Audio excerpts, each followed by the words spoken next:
أعتقد أنه على اللبنانيين أن يعتادوا أن لبنان القديم انتهى، ولبنان ال 10452 كيلومتر مربع أنا أعتقد بأنه انتهى، ولن يكون هناك انسحاب إسرائيلي، ولن يكون هناك تسليم لسلاح حزب الله. كل سياسي لبناني لا يحمل الوجدان الدرزي ولا يعرف التاريخ الدرزي الحقيقي يهدف إلى تزويد الدروز من أجل مصالح خاصة، وعلى رأسهم أستاذ وليد جنبلاط. ولم يطلب أحد من روسيا أن يتم تسليم الأسد، ولا أي زيارة من الزيارات تم ذكر فيها هذا الأمر.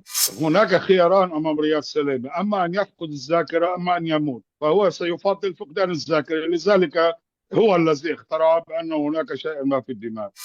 إذا اطلعنا على أهداف الحركة الإبراهيمية وجوهر ومضمون الحركة الإبراهيمية، لا شيء فيها مفيد للدروز، لا إن كان على الصعيد الفكري ولا إن كان على الصعيد المادي. بنرحب بكل المتابعين وبنرحب بضيفنا عبر تقنية زوم دكتور غازي المصري من روسيا. بنرحب فيك.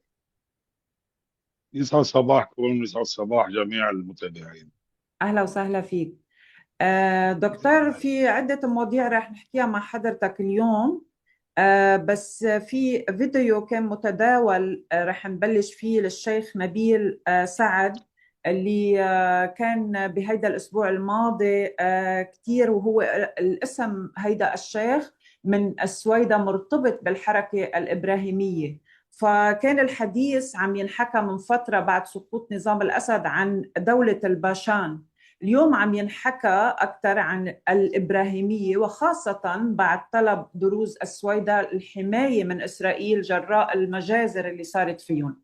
اليوم شو معلوماتك عن هيدا الموضوع أو عن هيدي الحركة؟ شو موقع أو يعني رأي الشيخ حكمة الهجري من هذه الحركة؟ وهل ممكن أنه دروز السويدة ينضموا لهيدي الحركة؟ أولا يسعد صباحكم مرة ثانية. المسألة أنه ليس كل ما يأتي يعني من إسرائيل هو قد يكون مفيد لأهلنا في السويدة، وهناك بعض يمكن الانخداع لدى البعض أنه كل ما يأتي من هناك يفيدنا. السويدة ماذا تحتاج السويدة؟ السويداء تحتاج أولا إلى استقلال مادي، وأيضا استقلال فكري، الذين هم أسس الاستقلال السياسي.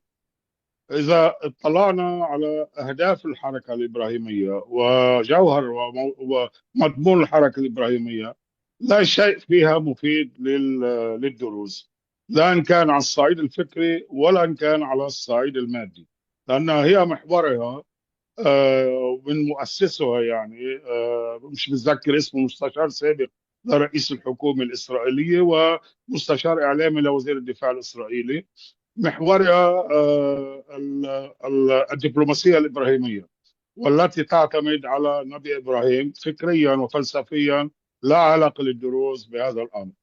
وثانيا لا ميزانية معروفة لها من يمولها، وهي تريد أن تستعمل الأقليات في ومنهم الدروز، والدروز ليسوا مذكورين في نظامها. تريد أن تستعمل الأقليات من أجل أن توطد العلاقة ما بين المسلمين واليهود والمسيحيين من أجل التطبيع. طيب هل نحن الدروز مشكلتنا هذه المشكلة؟ هذه ليست مشكلتنا. فنحن بالأساس مطبعين عبر دروز إسرائيل مع الدولة الإسرائيلية. إذا لا دور لهذه الحركة في المجتمع الدرزي، وخاصة إن رئيس هذه الحركة المدعو الشيخ نبيل سعد، والذي استلم دينه منذ عدة أشهر أو لبس الزي منذ عدة أشهر، وقد يكون يعني هذا الأمر مقصود من أجل أن يكون هو كظاهرة أو كشكل بأن الدروز مشاركين في الحركة الإبراهيمية. ألبسوه الزي منذ عدة أشهر، وهو يؤمن بأن الدروز هم مذهب إسلامي، وهذا يناقض ما يريده الدروز، يناقض الاستقلال الفكري الدرزي الذي نسعى إليه. ونحن في مجمع دروز هرمس نعمل يعني من أجل أن إثبات هذا الاستقلال الفكري، وأيضا الاستقلال التاريخي من منذ نشأتنا ومن أين انحدرنا إلى آخره. إذا هذا الشيخ الذي هو يرأس الحركة الإبراهيمية هو لا يعمل أو لا يفكر بما يخدم استقلالية الدروز ويخدم أيضا قضيتهم، وأيضا بما يخدم ما نواجهه نحن كدروز في مواجهة أو محاربة أو لنقل يعني يعني إنقاذ الدروز من محاولات التزويد الذي يعمل عليها بعض السياسيين. لذلك أعتقد أن الحركة الإبراهيمية ورئيسها الشيخ نبيل سعد قد يكونوا على تواصل مع بعض السياسيين اللبنانيين الذين يعملون على تذويب الدروز، وهذا الامر ايضا يحصل في سويدا، ولا علاقه للشيخ حكمه الهجري به، لا من قريب ولا من بعيد، ولا يتدخل الشيخ حكمه الهجري بهذه المؤسسات والمكاتب التي تفتح في شوارع سويدا. ولكن نعم. انا كمهتم بالوضع الدرزي في سويدا ادعو اللجنة الأمنية وقوات الحرس الوطني للتحقيق في هذه الحركة التي من غير المعلوم ما هي أو من غير الواضح ما هي أهدافها بالسويداء، ولكنني أنا أشك بأنها تخدم بعض السياسيين الذين يعملون على تزوير الدروز في ديانات أخرى. نعم. دكتور غازي، قبل ما أسألك عن مين من السياسيين وارتباطهم بهيدي الحركة عم بتقول اللبنانية، بدي أرجع لشغلة حضرتك ذكرتها، أنه هيدا الشيخ طلب منه أنه يعمل شيخ من عدة أشهر، هو لم يكن يرتدي الزي، ألبسوه الزي، وهيدا مشروع يخدم إسرائيل. وبنعرف نحن قد ايه إسرائيل بهمها نشر الحركة الإبراهيمية أو ما يسمى باتفاقيات إبراهام، وتصير على مستوى أوسع وأشمل.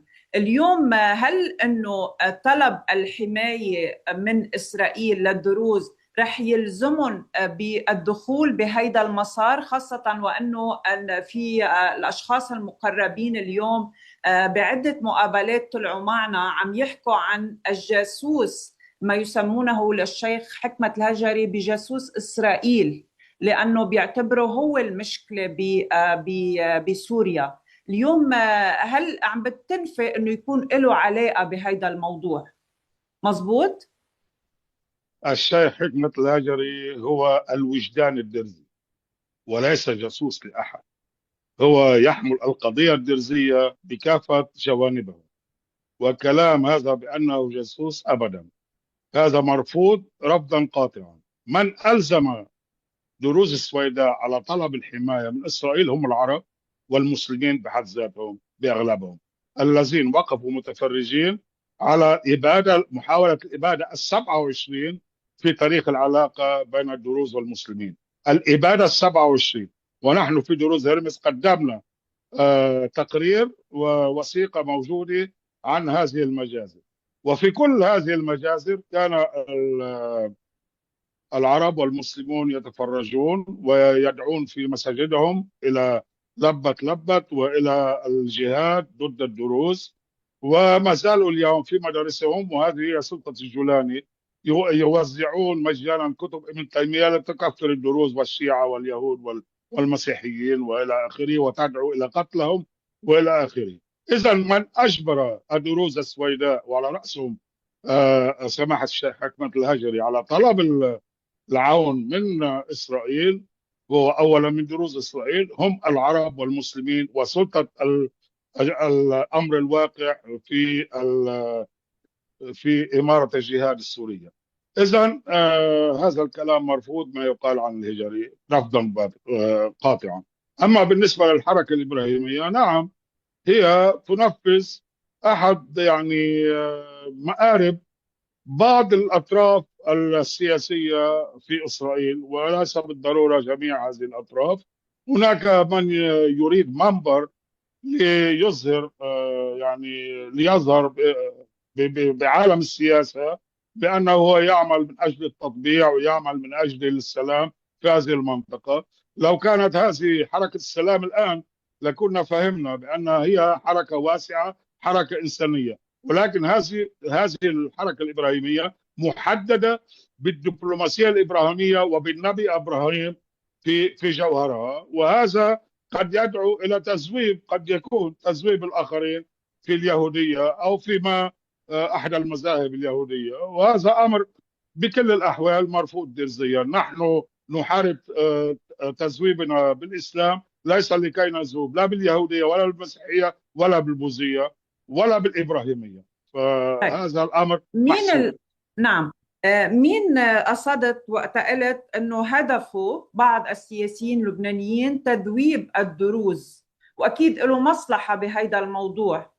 اليوم مين السياسيين اللي لهم هدف انه بتذويب الدروز؟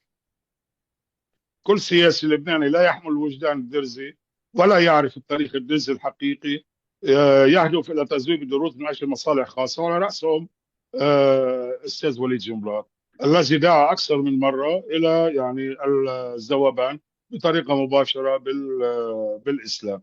مع كل احترامنا للإسلام، أنا لا أريد يعني أنا لا أتوجه نعم بأي نعم، شيء إلى نعم مش المسلمين. الهدف، مش الهدف انه الطوائف الثانية ايا من يكن، بس عم نقول انه على رأسهم رئيس الحزب الاشتراكي السابق وليد جنبلاط. يعني هون اليوم في اتهام مباشر انه هو يغذي هذه الحركات، وهو اليوم بلبنان عم يعني مع الفريق الاخر معروف يعني مع الثنائي الشيعي، ويرفض انه برفضه لاتفاق الاطار وللمفاوضات المباشرة مع اسرائيل. يجب الفصل بين الملفات. يعني إذا كانت أي حركة تؤدي إلى تقويض دور الدروز كشعب مستقل، هو مستعد أن يدعم هذا التقويض. يعني إن كان باسم حركة إبراهيمية، إن كان باسم حزب، كان باسم تحالف أو محور أو عروبي، هذا الأمر معروف، يعني أصبح معروف أنه أي شيء يؤدي إلى تذويب الدروز، تذويب دورهم، إنهاء وجودهم كشعب مستقل، هو يقوم بذلك، نعم، بس شو وهذا امر مصلحته مرفوض. إذا ذابوا إذابة الدروز اليوم؟ ما هو على رأس هيدي الطائفة يعد، وكان لمدة عقود. اليوم إذا إذابة هذه الطائفة ماذا يبقى له يعني هو؟ هو على راس هذه الطائفه في الاعلام اللبناني فقط، اما في الواقع ليس هو على راس هذه الطائفه. اليوم على راس هذه الطائفه الشيخ حكمه الهجري، وايضا الشيخ موفق طريف. اليوم على راس هذه الطائفه من يحمل الوجدان الدرزي الحقيقي، وكنا تكلمنا سابقا، وهناك تعريف للوجدان الدرزي.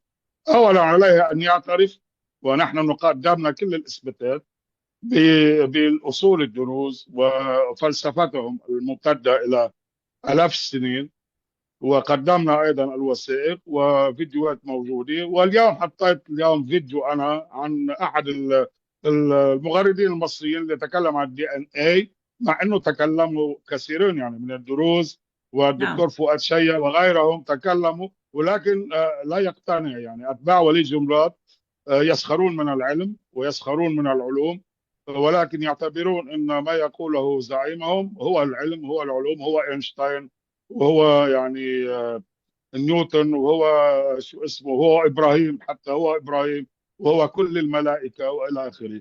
فهذا الامر يعني لا يفيدنا، ولذلك نحن نتبع العلم والعلوم. كل من يحمل الوجدان الدرزي هو يمثل الوجدان الدرزي.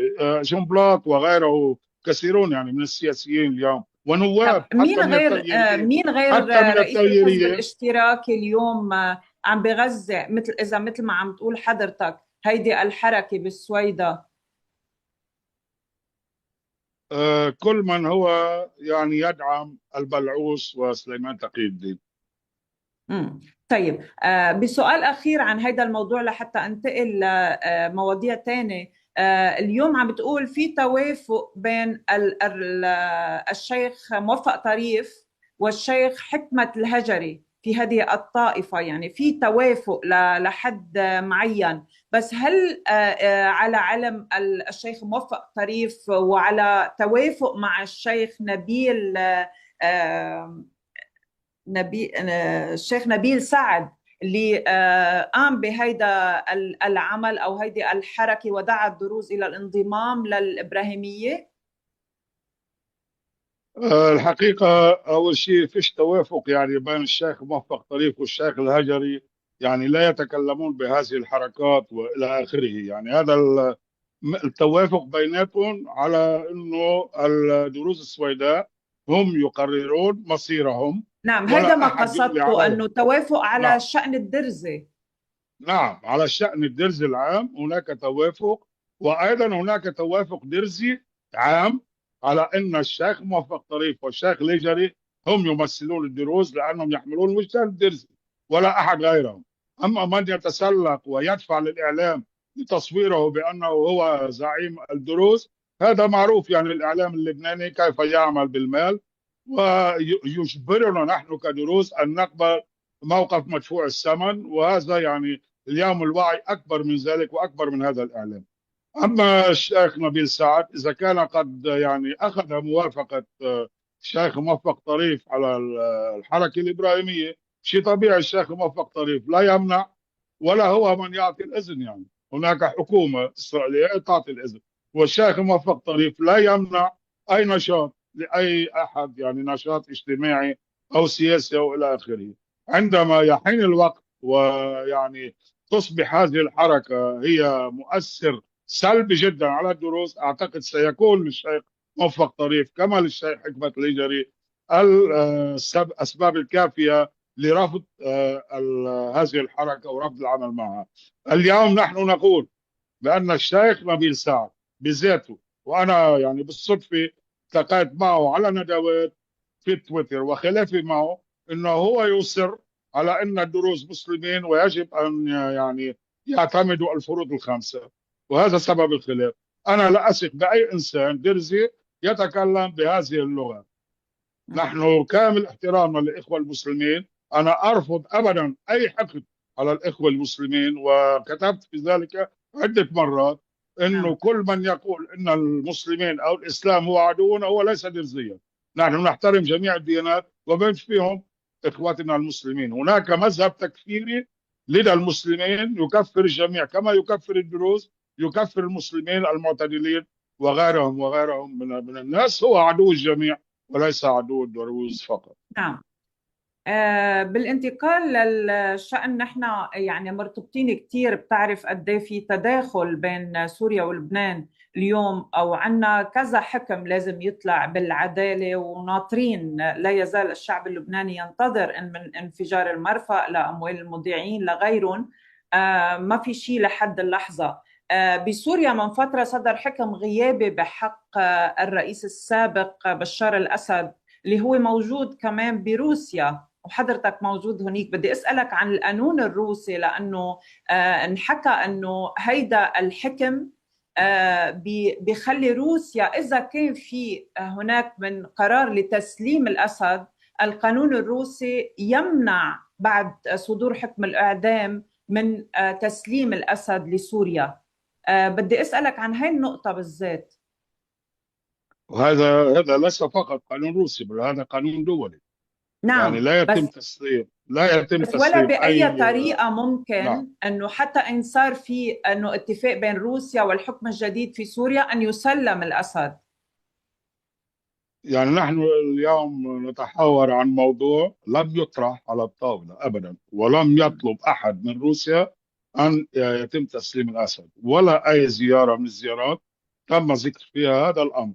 لأن قد يكون روسيا عندما يعني سلمت للمخطط القاضي بإزالة الأسد، يعني نتذكر يعني عندما تم انتقال هذه الفصائل دون طلقة نار حتى دمشق، هي يعني قد يكون يعني أخذت وعود أيضا من السلطة التي تحكم هذه الفصائل، وأنا أقول السلطة العثمانية، بأنه يعني لن يتم المطالبة بالأسد. لأنه بالواقع يعني أنا أحلل يعني بالواقع لم يذكر هذا المطلب، رغم يعني زيارتين للشرع وعدة زيارات للشيباني والمفاوضات التي تجري الآن بين البلدين، نعم. بين القيادات من أجل يعني تطوير العلاقات أو تثبيت العلاقات طيب الجيدة بين روسيا وسوريا.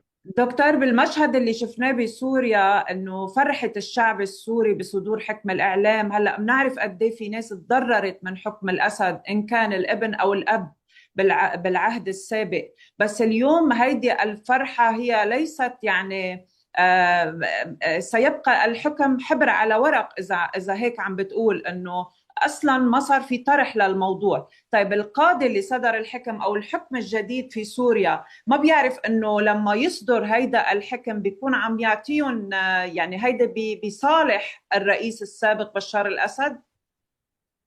أكيد، لأنه هو يعرف، من أصدر الحكم يعرف أنه حكم الإعدام يعطيه مبرر لماذا الدول لا تسلمه بشار الأسد.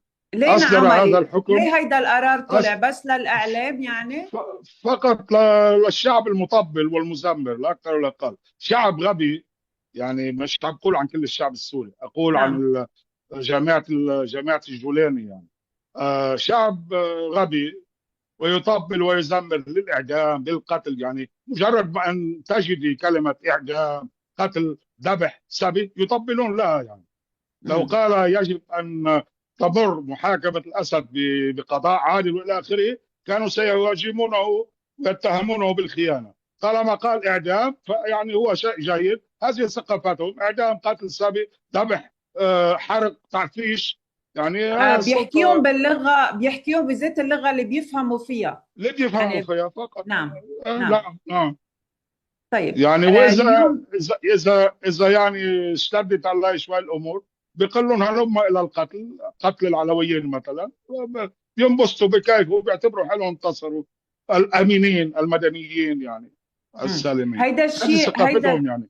نعم، هيدا الشيء بينطبق عنا بلبنان. اليوم رياض سلامة فايت ظاهر على السجن يعني، وكل يوم بحطوا لنا خبرية جديدة، عم بتابعوا وضعه الصحي. اليوم صار في مشكلة كمان بالمخيخ يعني، هالقد عم بيخبروا اخبار لحتى يوصلوا يقولوا انه رياض سلامة خارج النطاق انك تسأله ويجاوبك او توضح الحقيقة للعالم. هناك خياران امام رياض سلامه: اما ان يفقد الذاكره، اما ان يموت. فهو سيفضل فقدان الذاكره، لذلك هو الذي اخترع بان هناك شيء ما في الدماغ. فلا خيار آخر. هذه السلطة والمنظومة الحاكمة كل يعني كل، برجع بعيدة، كل يعني كل، وصدق من قال كل يعني كل. هم أصل البلاء، هم أصل المصائب كلها سوا، وليس رياض سلامي وليس حزب الله. يعني حزب الله هو جزء من المعادلة وليس هو الأساس. أما الأساس هو هذه المنظومة التي تحكمنا من بعض الطائف لحد اليوم، وأنا بسميها، بتسمحي لي، منظومة اليسار الإسلاموية، منظومه البياعين، بياعين القضايا. عرفت كيف؟ واصدق، وحزب الله هو اصدق منهم.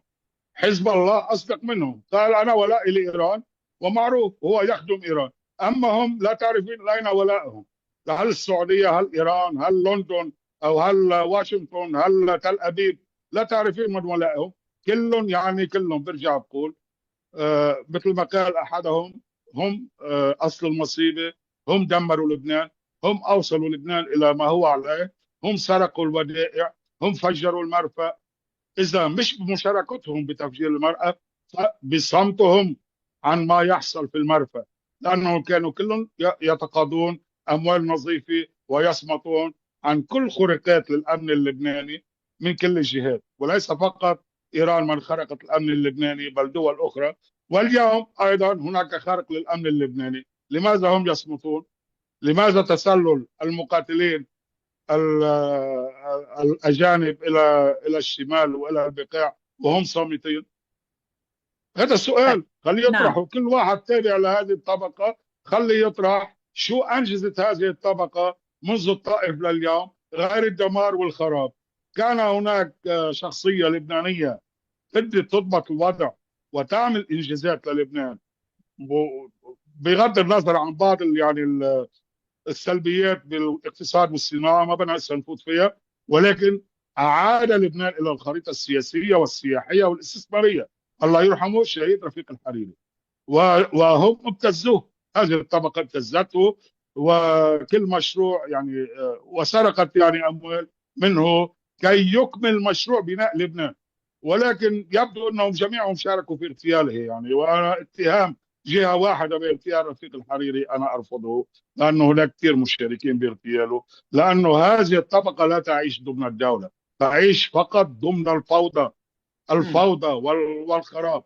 لا تعيش ضمن الدوله. تصور يصير في دوله ويصير في قانون. طيب كيف بده يمشوا الناس بصحتهم، بوظائفهم، وبالمساعدات. فما بدهم دولة، بدهم نعم. تبقى هيك إمارات، كل زعيم منهم على إماراته، ولا يريدون دولة، بل يعني يسرقون الدولة ويسرقون جيبة المواطن من الضرائب التي يدفعها يعني للدولة، وأكيد التجار وغيرهم. يعني نحن لا إصلاحات قادرين نعمل مثل ما حضرتك عم بتقول من خلال هيدا المشهد أو هيدي الصورة، بنشوف إنه ما في إصلاحات. وكمان بعد تعثر المفاوضات رجعنا للميدان.